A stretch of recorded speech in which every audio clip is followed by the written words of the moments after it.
అందరికీ నమస్కారం. ఈ సందర్భంగా నేను ఒక చిన్న విన్నపం చేయాలనుకుంటున్నాను.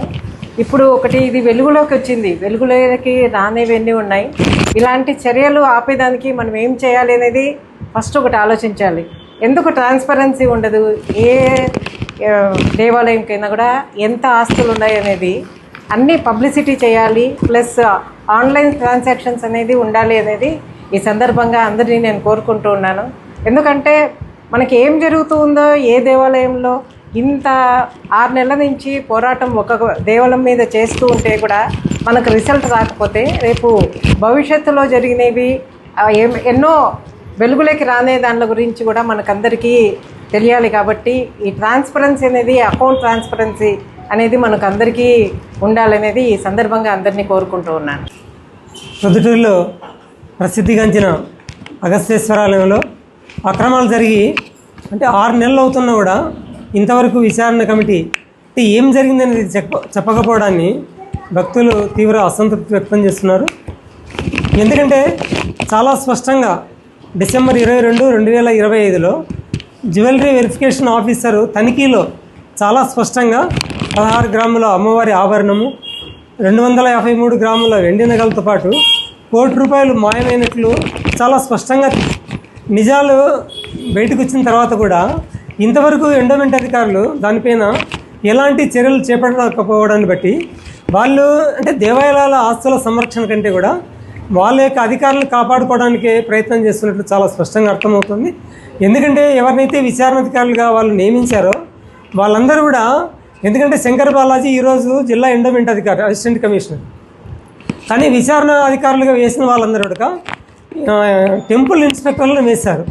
ఎక్కడైనా సరే విచారణ అధికారులు అనేవాళ్ళు పై అధికారులుగా ఉండాలి, అప్పుడు మాత్రమే విచారణ సక్రమంగా జరుగుతుంది. కానీ ఆయనకంటే కింద అధికారులు వేసినప్పుడు ఏ విధంగా వేస్తారు? వాస్తవానికి శంకర్ బాలాజీ సహజంగానే చాలామందిని అధికారులను కానీ తమ డిపార్ట్మెంట్లో వాళ్ళని ప్రభావితం చేస్తున్నాడనే ఆరోపణలు ఉన్నాయి. సో అలాంటి సందర్భంలో అతనికంటే ఉన్నతాధికారులు డిప్యూటీ కమిషనర్ కానీ లేదంటే రీజనల్ జాయింట్ కమిషనర్ లాంటి స్థాయి అధికారులు వేసి విచారణ జరిపి ఉండాల్సింది. కానీ ఇంతవరకు అది చేయలేదు. కొన్ని వచ్చిన వాళ్ళని కూడా సక్రమంగా చేశారంటే వాళ్ళు అది కూడా చేయలేదు. వచ్చినారు, ఒకరోజు ఏమో 3 వచ్చినారు, ఒకసారేమో ఈవో, తర్వాత అక్కడున్న గుమస్తా అందుబాటులో లేరన్నారు. తర్వాత వాళ్ళు ఏమన్నారు, ఏప్రిల్ 30 నాటికి విచారణ పూర్తి చేస్తామన్నారు. దాదాపుగా ఈరోజు జూన్ 30 వస్తుంది, ఇంతవరకు ఏమీ లేదు. రికార్డులు తీసుకెళ్లారు, విచారణ దాదాపు 80% పూర్తయిందన్నారు. కానీ ఏమైంది అసలు విచారణ అంటే? ఎందుకంటే రేపు రాబోయే రోజుల్లో దేవాలయాలకు ఎవరైనా భక్తులు కానుకలు సమర్పించాలన్నట్లయితే ఏ విధంగా మీరు విశ్వాసం కల్పిస్తారు? మనం వేసిన కానుకలకు రక్షణ లేదనే భావన ఎప్పుడైతే వాళ్ళలో నిర్మాణం అవుతుందో అప్పుడు ఎందుకు వేస్తారు వాళ్ళు? ఈరోజు ఎండోమెంట్ శాఖ అనేది ఆస్తుల సంరక్షణ లేదంటే భక్తులు సమర్పిస్తున్న కానుకలను సంరక్షించడానికి ఉన్నారా, లేకుంటే మీతో పాటు పనిచేస్తున్న అధికారులను కాపాడడానికి ఉన్నారా అనేది ఈరోజు స్పష్టం చేయాల్సిన అవసరం ఉన్నది. ఎందుకంటే భక్తుల మనోభావాలను దెబ్బతీసే విధంగా ఇంత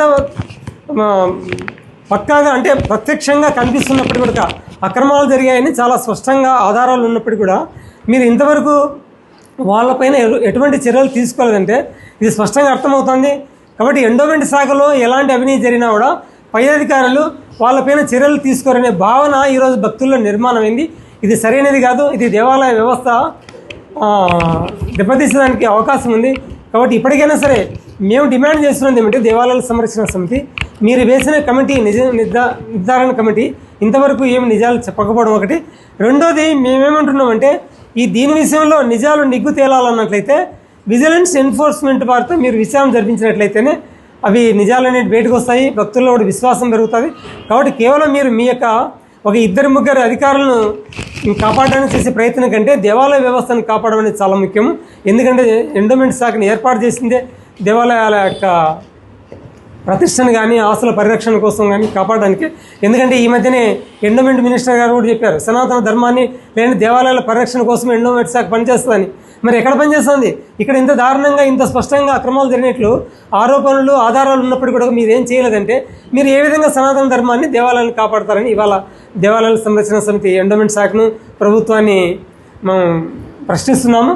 కాబట్టి రాబోయే రోజుల్లో తప్పనిసరిగా మీరు ఈ దేవాలయ వ్యవస్థను కాపాడాలన్నట్లయితే శివాలయంలో ఏవైతే అక్రమాలు జరిగాయో వాటి పట్ల ఈ యొక్క ఏదైతే మీరు మీ యొక్క దేవాదాయ శాఖ నుంచి కాకుండా బయట నుంచి కన్నా విజిలెన్స్ ఎన్ఫోర్స్మెంట్ వాళ్ళతో విచారణ జరిపించినట్లయితే వాస్తవాలు బయటకు వస్తాయి. అప్పుడు మాత్రమే మీ యొక్క నిజాయితీని మీరు ప్రజలకు లేదా భక్తులకు తెలియజేయాలన్నట్టు తప్పనిసరిగా ఒక నిజాయితీ గల అధికారులతో ఉన్నతాధికారులతో విచారణ జరిపించి వీటన్నిటిని కూడా నిగ్గు తేల్చాలని దేవాలయ సంరక్షణ సమితి కోరుచున్నాం. మనం ఏం చెప్తున్నామంటే దాదాపుగా శివాలయంలో 6 నెలలు అయింది ఇది జరిగే అవినీతి జరిగిన అన్ని సాక్ష్యాలు ఉన్నా కానీ సార్ చెప్పిన విధంగా ఎటువంటి చర్యలు తీసుకోలేదు. అదేవిధంగా మేము శివాలయం ఎదురుగా ధర్నా కూడా చేశాం ఈ సమస్య మీద. ధర్నా చేసినా కానీ ఎటువంటి స్పందన లేదు. ఆయన దేవాదాయ మినిస్టర్ గారికి ఆనం నారాయణ రెడ్డి గారికి ఈ సమస్య పూర్తిగా చెప్పడం జరిగింది. అయినా కానీ ఎటువంటి చర్యలు లేదు. ఏప్రిల్ 30వ తేదీకి కమిటీ నిజ నిర్ధారణ చేసి మీకు ఒక రిపోర్ట్ ఇస్తాము, భక్తులకు తెలియజేస్తాము పత్రికా వినవంగా అని చెప్పారు. కానీ అది జరగలేదు. దాని మీద మీరు ఏం చేస్తే మేము చేస్తారో అర్థం కావట్లేదు. మనం ఎంతగా గవర్నమెంట్ మీద ఎండోమెంట్ మీద మనం ప్రెజర్ పెడుతున్నా కానీ దానికి తగ్గట్టు అడుగులు పడడం లేదు. ఆయనకు ప్రమోషన్స్ ఇస్తూ ఆయన అందరం ఎక్కిస్తూనే ఉన్నారు. కానీ దేవాలయం చట్టం ఎండోమెంటు మనం భక్తుల విశ్వాసాన్ని కోల్పోతూ ఉంది అనేది మా ముఖ్య ఉద్దేశం. దీన్ని మీరు ఇదే విధంగా కొనసాగిస్తే మన కడప జిల్లా లెవెల్లో ఒకరోజు కలెక్టర్ ఆఫీస్ గారి దగ్గర మేము నిరసన గట్టిగా వ్యక్తం చేయడానికి ప్రయత్నం చేస్తున్నాం. జై శ్రీరామ్, జై జై శ్రీరామ్.